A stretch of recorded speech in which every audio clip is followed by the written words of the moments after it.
Olá, meu caro aluno do terceiro ano do ensino médio, tudo bem? Olha aqui, hoje nós vamos abordar para você, através dessa aula número 10, sobre as funções orgânicas oxigenadas, que são elas fenol e éter. É claro que existem outras funções oxigenadas, tá bom?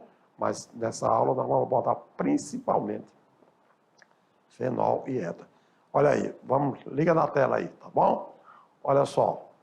Então, as funções oxigenadas que nós vamos abordar, trata-se de fenóis e de éteres.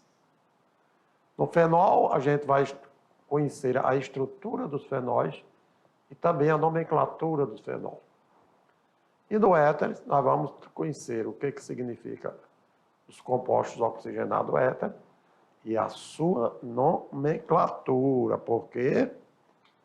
Porque agora nós temos aqui o seguinte, as habilidades, que trata-se de identificar as principais funções orgânicas que estão presentes no cotidiano e também compreender a nomenclatura das principais funções orgânicas. Por isso que, o que são fenóis? O que são mesmo fenóis? Olha só.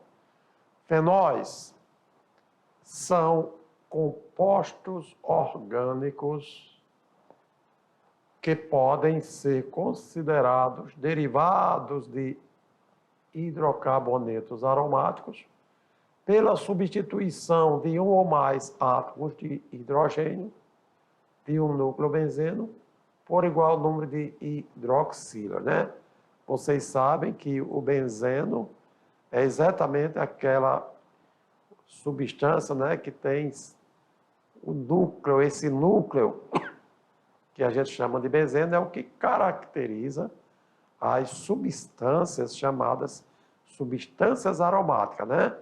E daí, porque aromático, nós vimos as cadeias carbônicas aromáticas, que ela tem o núcleo do benzeno, mas o núcleo. Quando eu falar do benzeno, então aqueles carbonos estão preenchidos de hidrogênio, né? Cuja forma molecular é C6H6, estão lembrados? Partindo daí, olha o grupo funcional. Esse é o fenol mais simples e mais presente no dia a dia. Então, olha só. Nós temos aqui o benzeno e o hidrogênio do benzeno foi retirado e ligado uma hidroxila. A partir daí, nós temos o hidroxibenzeno, que é exatamente o popular fenol, tá joia? Nós temos vários outros fenóis, tá? Nós temos esse aqui, olha aí, nós temos o metil, nós temos o hidroxi, né? Benzeno ou o benzeno hidroximetil, metilbenzeno. Nós temos aqui o benzeno triol. Triol porque o quê? Porque tem 3 hidroxilas ligados ao benzeno, né? Mas vamos ver com mais detalhes sobre isso. Vamos ver aqui, ó. Aqui nós temos o seguinte, olha só. O benzeno, mas acontece que essas posições, olha, posição 1, posição 2, posição 3, posição 4, posição 5, tá bom? Então, na sequência, essa posição 1, eu sempre vou chamar ela de posição orto. Posso chamar posição orto. Essa posição 2 aqui, eu posso chamar ela de meta. E essa posição aqui, eu posso chamar de para, tá bom? Tudo em relação a, olha aí. Só relembrando aqui um detalhe, fazer só um adendo aqui, pessoal. Só um adendo.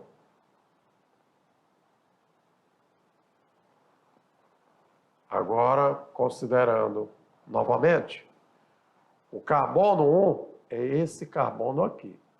Carbono 2, carbono 3, carbono 4, carbono 5, carbono 6. No entanto, no carbono 2 é o carbono que eu tenho a posição orto. No carbono 3 eu tenho a posição meta e no carbono 4 eu tenho a posição para, tá bom? Daí, observe agora o nome desses fenóis. Então, aqui eu tenho, que a gente chama de ortocresol. É quando, por exemplo, o CH3 está na posição orto. Tá bom? Quando eu tenho o CH3 na posição, olha, 3, então eu tenho o chamado metacresol, ou simplesmente N-cresol.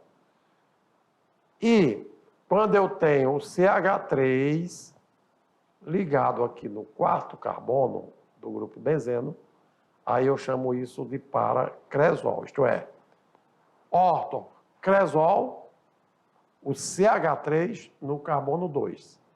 Metacresol, o CH3 no carbono 3, ok?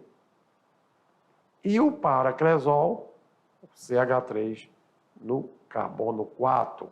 Por quê? Porque nós estamos trabalhando com a função orgânica denominada fenol. Valeu?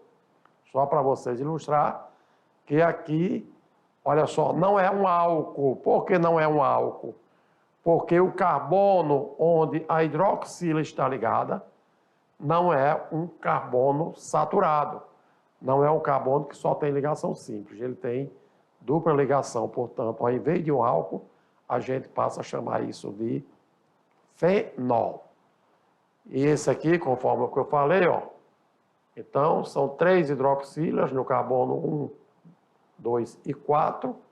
E aí eu tenho benzeno, olha aí, benzeno 1, 2 e 4, triol. Tá joia?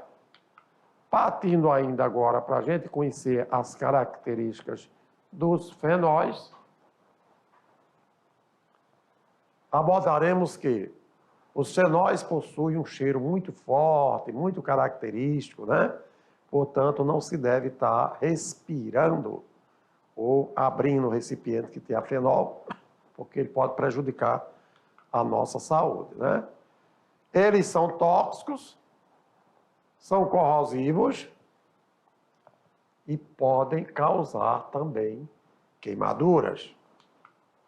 Então, não somente inalando, mas fazendo contato, né, com as mãos e etc. Portanto, sempre que for utilizar, fazer uso de fenóis, teremos que utilizar luvas, hein? Máscaras e etc.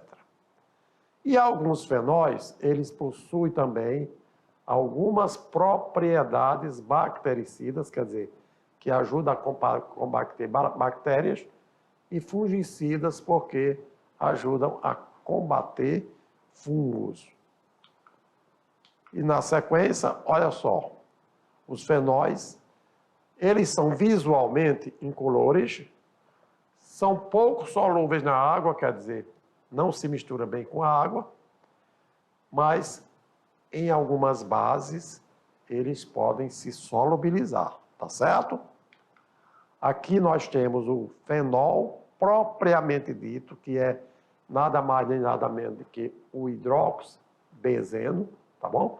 Podemos chamar fenol, o nome vulgar, né? Mas no geral é o hidroxibenzeno.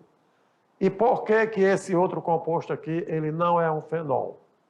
Não é um fenol porque aqui eu tenho apenas um ciclohexano, eu não tenho benzeno. Por quê? O benzeno, vamos dizer que esse ciclo aqui internamente, é a ressonância dos elétrons das ligações π. Isto é, o benzeno tem que ter 3 duplas ligações de carbonos alternados. Em compensação, esse aqui não é fenol, porque essa estrutura aqui não é o benzeno. Se não é o benzeno, consequentemente, a estrutura não é um fenol. Tudo bem, meu caro aluno? Esperamos que vocês estejam devidamente compreendendo o que eu estou abordando aqui, porque precisamos entender a explicação e depois você estudar e se inteirar mais profundamente dessa função oxigenada, que nós chamamos de fenol. Com relação aos fenóis do cotidiano, então o que sabemos? Olha só. Então nós sabemos que os fenóis, eles estão presentes em quais substâncias do cotidiano? Nos desinfetantes, estão presentes nos antissépticos bucais, quer dizer, aquelas subsoluções que trabalhamos para higienizar a boca. Também desinfetantes hospitalares, na fabricação de medicamento, na fabricação de plásticos, de explosivos, corantes, entre outras aplicações. Agora, o que acontece? Acontece que depende do tipo de fenol e depende das concentrações que o fenol, apresenta. Daí a sua aplicabilidade. Não significa dizer que o mesmo fenol para uma atividade dessa é utilizado nas demais. É como o álcool etílico, olha só, o etanol, né? Ele pode, em determinadas concentrações, olha aí, bebida alcoólica, né? De 5% a 40%, pode utilizar lá em bebidas alcoólicas, né? Aguardente, cerveja, etc. Vinho. No entanto, por exemplo, cerveja 5%, vinho 10% a 13%, a 15%, aguardente 40%. Agora, o álcool 70%, aí sim, o álcool 70%, 30% é de água, é uma mistura, né? Uma mistura de álcool e água. 30% é água, 70% é álcool. Aí ele atua como desinfetante também, para matar bactérias, etc. Mas o álcool, a 92%, ele atua mais como detergente. Ele limpa tinta, limpa gorduras, enfim. Por isso que eu estou falando que os fenóis, ela tem sua aplicabilidade dependendo do tipo de fenol que é e dependendo das concentrações que nós teremos que conhecer, né? Ainda mais, olha aí, existe uma base que é de pomadas e tal, que é a base do picrato de butambeno. Picrato de butambeno, que nada mais é, nos compostos orgânicos, que é o ácido carboxílico, é o ácido píprico. Então, esse princípio ativo de pomadas para queimadura, né? Então, nós temos aqui, eu diria que aqui é o ácido píprico, tá bom? Só para a gente ilustrar. Logo, é bom abordarmos que, só para a gente se inteirar melhor, que o ácido é o ácido pícrico, tá? Sendo assim, ele é muito utilizado lá na fabricação de pomadas, né? Pomadas para queimaduras. Olha só, nós temos também aqui, por exemplo, o que chamamos de 2,4,6-trinitrofenol. Fenol, então estamos aqui a hidroxila, tá? Nós temos aqui a hidroxila ligada diretamente ao anel benzeno.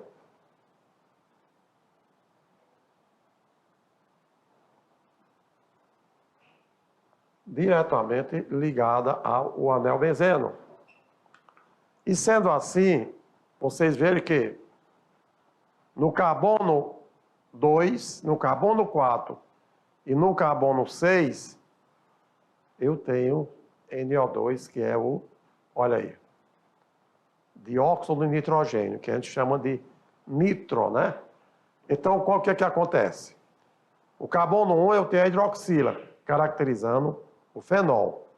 Aí, no carbono 2, no carbono 4 E no carbono 6, eu tenho 3 nitro. Daí, 2, 4 e 6, trinitrofenol. Alguns livros vocês podem entender também que pode ser chamado, ó, ele chama TNF. O que é isso?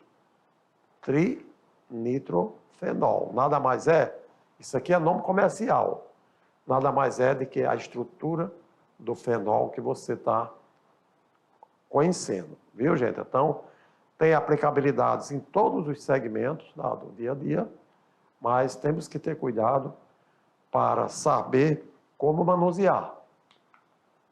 O grupo dos fenóis também aparece algumas drogas, tá bom? E entre elas, vocês já viram, né?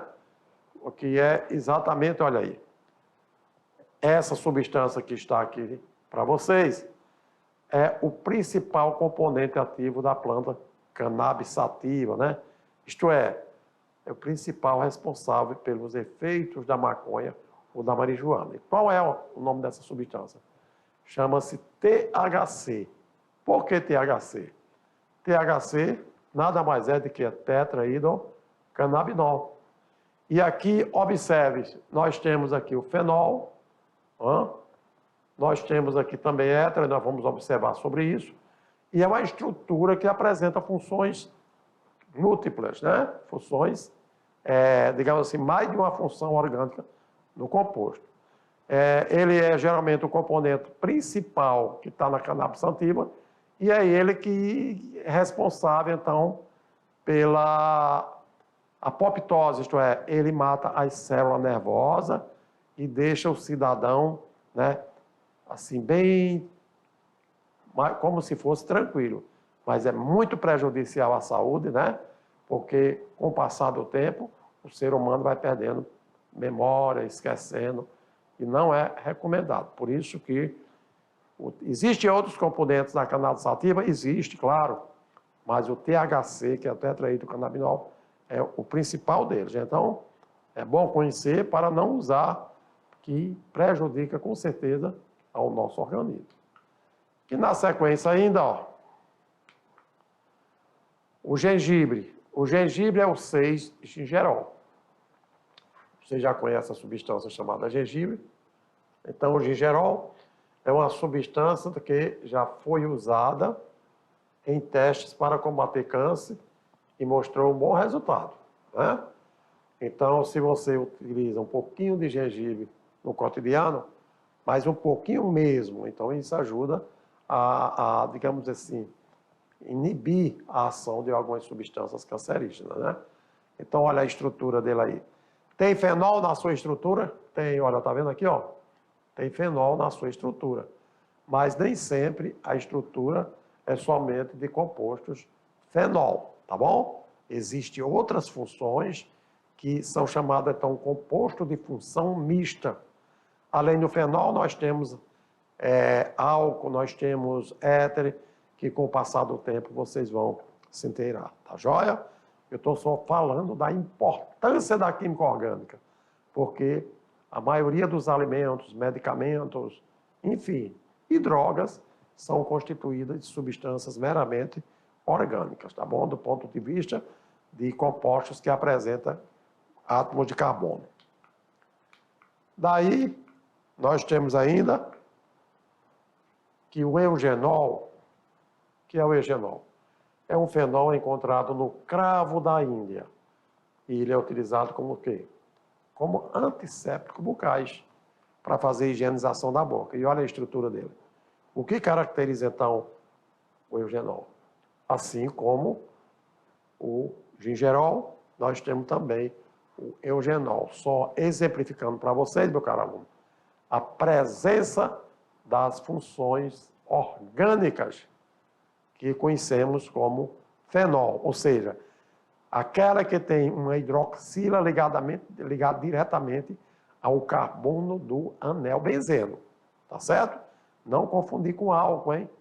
Que o álcool, o carbono que a hidroxila está ligada, é geralmente um carbono saturado.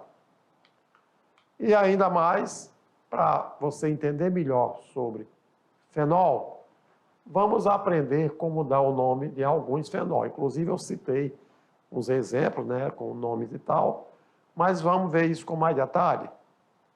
Diz o seguinte para a nomenclatura do fenol, que a regra de nomenclatura para todo e qualquer fenol será sempre a mesma. Sendo assim, ó, os fenóis ramificados com uma hidroxila, o que se faz? Daremos o nome hidroxo, que é o prefixo, como se fosse um prefixo, em seguida o nome do aromático. O que é aromático? Aquele que tem o anel benzeno. Para tanto, vamos ver alguns casos, né, que nós inclusive vimos anteriormente.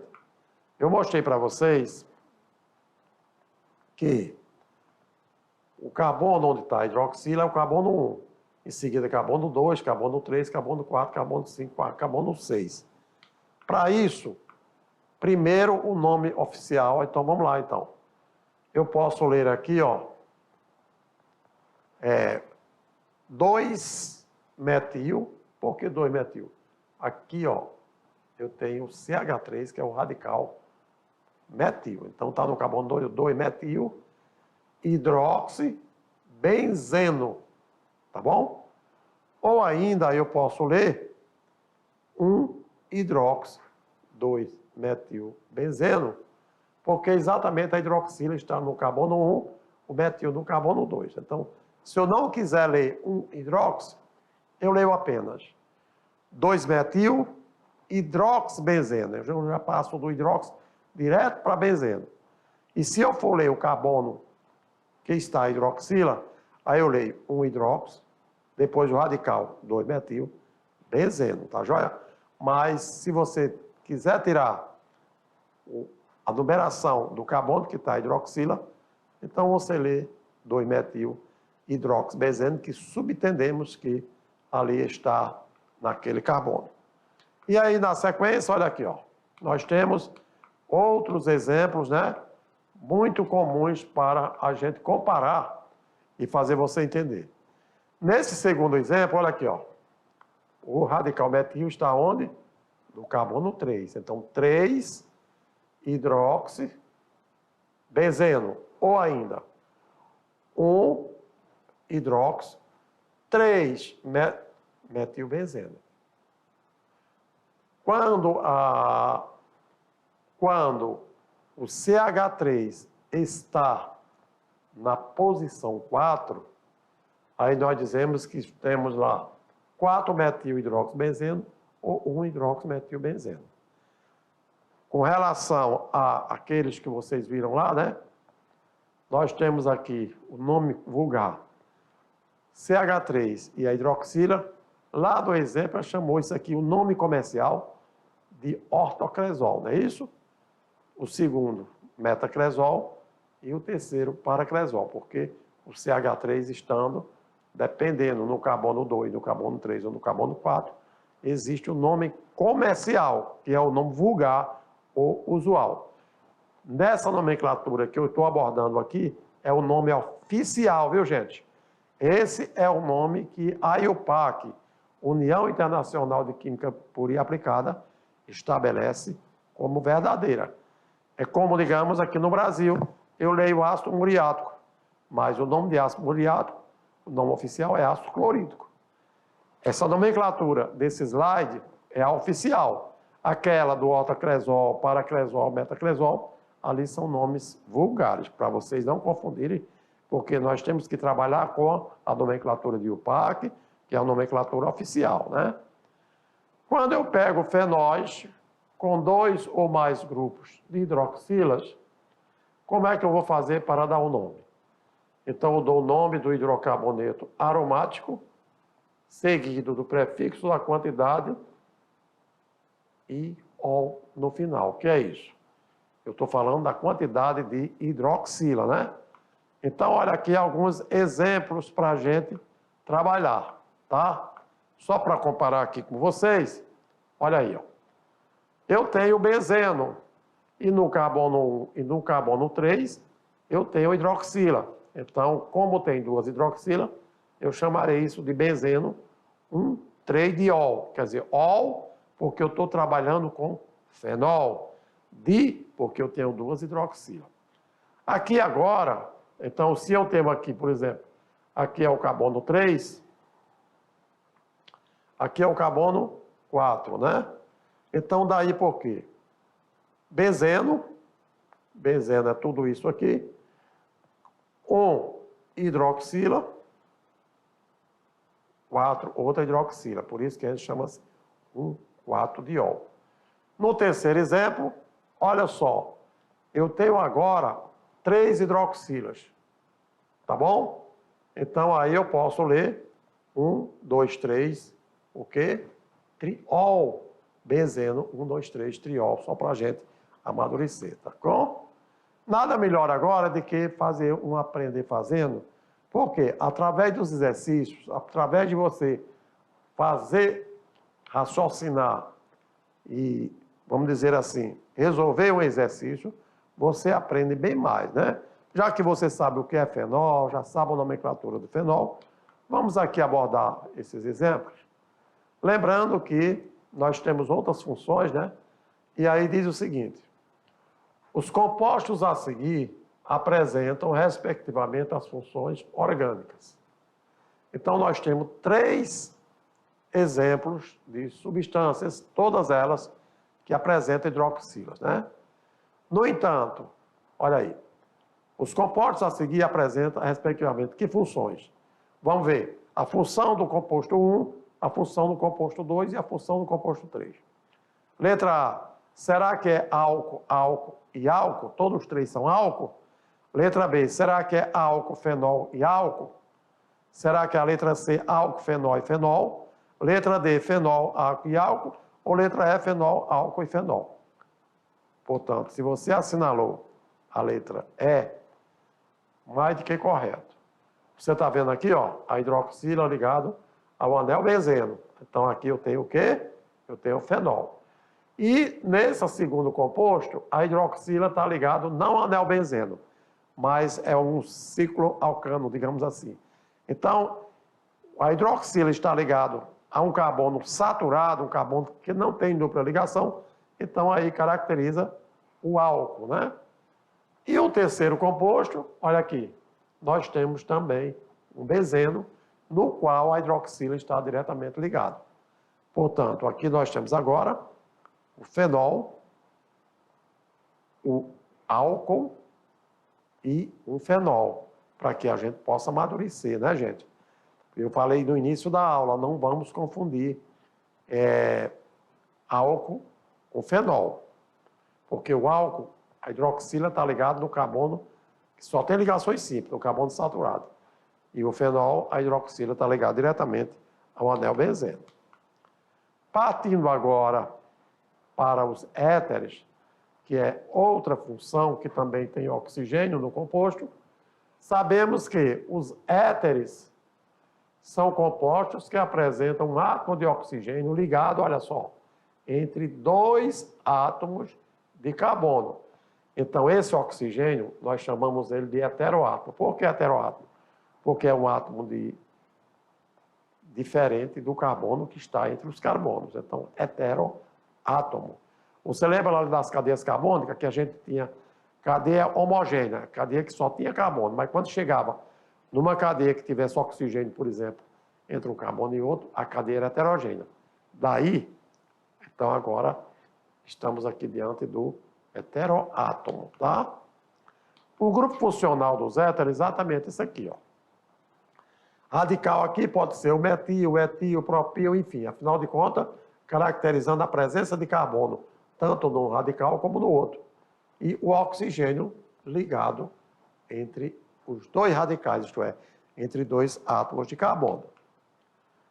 Então, aqui nós temos perfeitamente a estrutura de um éter, onde o oxigênio, que não é carbono, consequentemente, ele está preso a 2 átomos de carbono. Isso aqui caracterizando o grupo funcional dos éteres.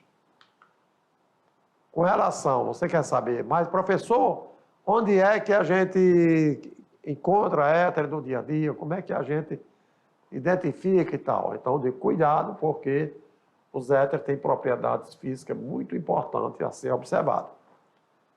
Os éteres são compostos fracamente polares, quer dizer, diferente da água, que é a estrutura altamente polar, H+, O-, tal, mas os éteres não, eles são fracamente polares, então isso significa dizer que ele não se dissolve muito bem na água, né? O dipolo dos éteres é tão pouco intenso que o ponto de ebulição deles é semelhante ao dos alcanos, mas bem inferior ao dos álcools. Então, nós temos, por exemplo, o etoxetano, o éter etílico. Você já pegou um recipiente, já viu com éter? Quando você abre, você sente o cheiro forte. Por quê? Porque na temperatura de 32 graus, ele já passa da fase líquida para o gasoso. Portanto, nós dizemos que ele é mais volátil do que o álcool etanol, que o etanol, ele passa para a fase gasosa a 78 graus.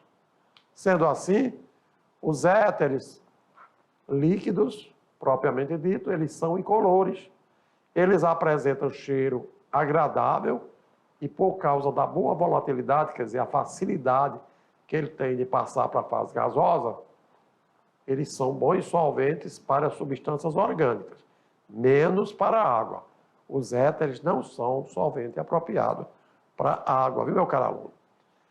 Para darmos nome aos éteres, e aí, você viu que a estrutura de um éter, ele tem, de um lado, um radical, o oxigênio no meio, e do outro lado, outro radical. E aí? Primeiro, você vai verificar o radical que tem menor quantidade de carbono, quer dizer, o prefixo do menor radical. Você vai dar a palavra oxi, em seguida, o nome do radical maior, como se fosse um alcano. Beleza? Lembrando ainda que, olha, em cadeias abertas teremos que escolher uma das cadeias para ser a principal. A outra será substituinte com terminação ox. Beleza? Assim sendo, olha só. Quando eu olho para esse éter, então eu tenho aqui o radical metil e eu tenho aqui o propil. Mas ele está dizendo o seguinte, o menor radical, então, é o quê? Met. Então, daí, metóxido. E o outro radical, como se fosse um alcano normal. Então, como se fosse o hidrocarboneto, né? No caso, os alcanos. Então, ficaria o quê? Metoxipropano é o nome desse éter. Agora, esse que tem benzeno, mais dos dois, o que que eu digo? O menor é o quê? É o CH3. CH3 vem do metil. Então, daí eu daria metóxido e o hidrocarboneto comum, que é exatamente o benzeno, só para que a gente fixar e não se confundir, beleza? Éteres que tem apenas um grupo éter, olha aí, só tem um grupo, né? Você vê que o radical metil aqui, tem também o metil aqui. E quando os dois estiverem dessa forma, eu posso chamar metoxmetano, eu posso chamar simplesmente metoxmetano, ou simplesmente o éter dimetílico. Então, nós não podemos confundir. Para um radical, você usa ox, para outro, você usa ano, e assim sucessivamente. Eu tenho aqui dois, olha aí, anéis benzeno, que como radical, digamos aqui seria o radical fenil, aqui seria o radical fenil. Se esse carbono tivesse uma valência livre. Então, como o éter caracteriza a presença de dois radicais fenil, eu digo que esse aqui é um éter difenílico, tá? Nós temos mais éteres pela frente, olha aí. Sendo assim, abordaremos o seguinte, olha só.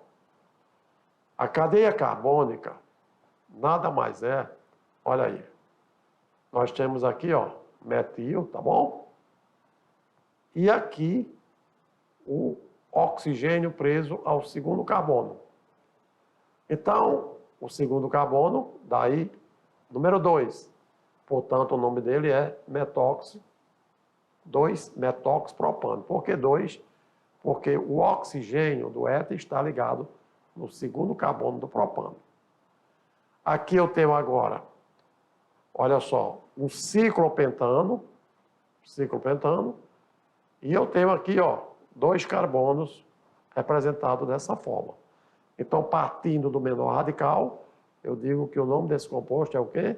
Etóxico ciclopropano, e assim sucessivamente. Valeu? Para a nomenclatura dos ésteres, quando o átomo de oxigênio está ligado a 2 átomos de carbono formando uma cadeia, eu posso, no caso da cadeia fechada, atribuir a expressão epóxi, seguido do nome do hidrocarboneto. Olha aí, devido à cadeia ser fechada, então eu leio epóxi. Quantos carbonos tem aqui? 2. Então, epóxi, etano. Tem mais? Tem. A partir de 3 carbonos, então eu digo 1, 2, epóxi, propano. E assim sucessivamente. A aplicação dos éteres. Onde eu vou utilizar o éter? Eu tenho o éter dimetílico, né, que é o metóximetano. Eu aplico ele na medicina como hipnótico, né, ou anestésico. Ou hipnótico, né? Eu tenho o éter dietílico como solvente na extração de óleos e gorduras, mas também ele é utilizado como anestésico. O éter metil tecbutílico, ele é utilizado como aditivo na gasolina, que é substituinte do álcool etílico, anidro, quer dizer, é um aditivo que se coloca lá na gasolina, né, para favorecer os acessórios mecânicos. Partindo ainda para o aprender fazendo, vamos exercitar um pouquinho? Vamos lá, então. Olha só. O éter dietílico é uma substância de conhecidas propriedades anestésicas. Em laboratório de pesquisa, ele é largamente empregado como solvente. E aí? O que é que se pede? Se pede escrever a fórmula estrutural de um outro nome para essa estrutura, para essa substância. Então, o éter dietílico é o nome comercial, mas qual seria o nome oficial? Quer dizer, outro nome dado ao éter dietílico. Nós teríamos exatamente, olha aí, que é nada mais do que o etoxetano. Vocês lembram do metóximetano que a gente viu anteriormente? Ó? Esse seria o éter dimetílico, porém o nome oficial é metoxmetano, né? Esse aqui, metoxmetano. Enquanto que os 2 radicais são iguais, etox, etano e assim sucessivamente. O éter dimetílico e também o éter etílico, só para a gente aprimorar mais ainda os nossos conhecimentos, tá bom? Aí, meu caro aluno, diante do que eu acabei de abordar nessa aula, nós vimos 2 funções orgânicas muito importantes. E ambas têm oxigênio no composto. Uma é o fenol, com a hidroxila ligada diretamente ao anel benzeno, e a outra, o éter, onde o oxigênio ele está preso numa cadeia que tem 2 carbonos. Quando essa cadeia for fechada, digamos assim, aí eu tenho aquela característica dos chamados epóxi, tá joia? Inclusive, que é utilizado, digamos assim, no dia a dia. Nós temos Durepox, né? Digamos, você já ouviu falar, é um tipo de cola, mas não deixa de ter na sua estrutura a presença de alguns éteres que são de cadeia fechada. Valeu? E aí, logo mais, voltarei para fazer uma breve revisão e garantir a você, com certeza, um sucesso na sua atividade de sala. Valeu? Lembrando que nós estudamos hoje fenol e éter. Valeu? Volto já já para a revisão. Tá legal?